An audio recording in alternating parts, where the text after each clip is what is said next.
La maison des horreurs d'Amityville. Abonne-toi et like la vidéo. En 1974, la petite ville d'Amityville, dans l'État de New York, est secouée par un crime atroce qui marquera l'histoire criminelle et paranormale des États-Unis. La maison située au 112 Ocean Avenue devient le théâtre d'événements terrifiants et inexpliqués. Ronald DeFeo Jr. Un jeune homme de 23 ans, assassine toute sa famille dans cette maison, ses parents, Ronald Sr. et Louise, ainsi que ses 4 frères et sœurs, Dawn, Allison, Mark et John Matthew. Les meurtres sont brutaux, chaque membre de la famille est tué par balle alors qu'il dort paisiblement dans son lit.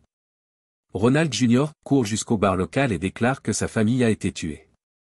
Lors de l'enquête, il admet finalement être l'auteur des meurtres, affirmant avoir été poussé par des voix mystérieuses lui ordonnant de tuer.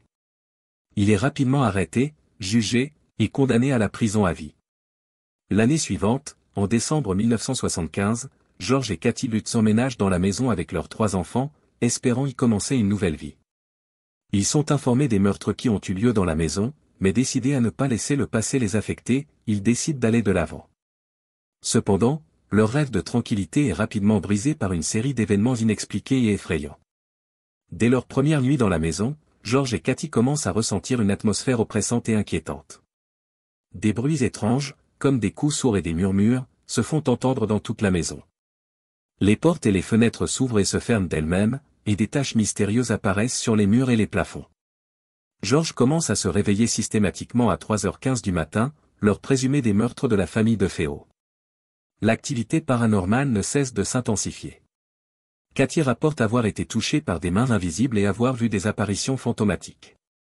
L'odeur nauséabonde de décomposition envahit certaines pièces sans raison apparente. Les enfants sont également victimes de ces phénomènes, se plaignant de visions effrayantes et de voix mystérieuses qui les appellent par leur nom. L'un des événements les plus terrifiants se produit lorsque George trouve une pièce cachée dans le sous-sol, peinte en rouge et inconnue des plans originaux de la maison.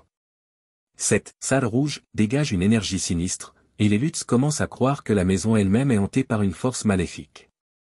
La situation atteint un point critique lorsque Kathy est réveillée par une sensation de suffocation et voit son visage se transformer en celui d'une vieille femme hideuse dans le miroir. George, quant à lui, se sent de plus en plus possédé par une force obscure qui le pousse à la colère et à la violence. Les Lutz font appel à un prêtre pour bénir la maison, mais celui-ci est rapidement chassé par une voix gutturale lui ordonnant de partir. Le prêtre tombe malade après avoir quitté la maison et conseille à la famille de s'en aller immédiatement. Après seulement 28 jours dans la maison, les Lutz fuient précipitamment, laissant derrière eux la plupart de leurs biens. Ils déclarent que la maison est hantée par des esprits maléfiques et cherchent de l'aide auprès de chercheurs en paranormal. Leur histoire attire rapidement l'attention des médias, et un livre intitulé « The Amityville Horror » est publié en 1977, suivi d'un film en 1979, qui deviennent des succès retentissants. Malgré le scepticisme de certains, qui accusent les Lutz d'avoir inventé ou exagéré les événements pour des raisons financières, les témoignages des membres de la famille restent cohérents et convaincants. George et Kathy Lutz maintiennent jusqu'à leur mort que tout ce qu'ils ont rapporté est vrai. L'affaire de la maison des horreurs d'Amityville continue de fasciner et de terrifier, alimentant des débats sur la réalité des phénomènes paranormaux. La maison elle-même, bien que rénovée et vendue plusieurs fois depuis, reste un symbole de terreur, rappelant que certaines forces, qu'elles soient surnaturelles ou psychologiques, peuvent transformer un foyer en cauchemar vivant.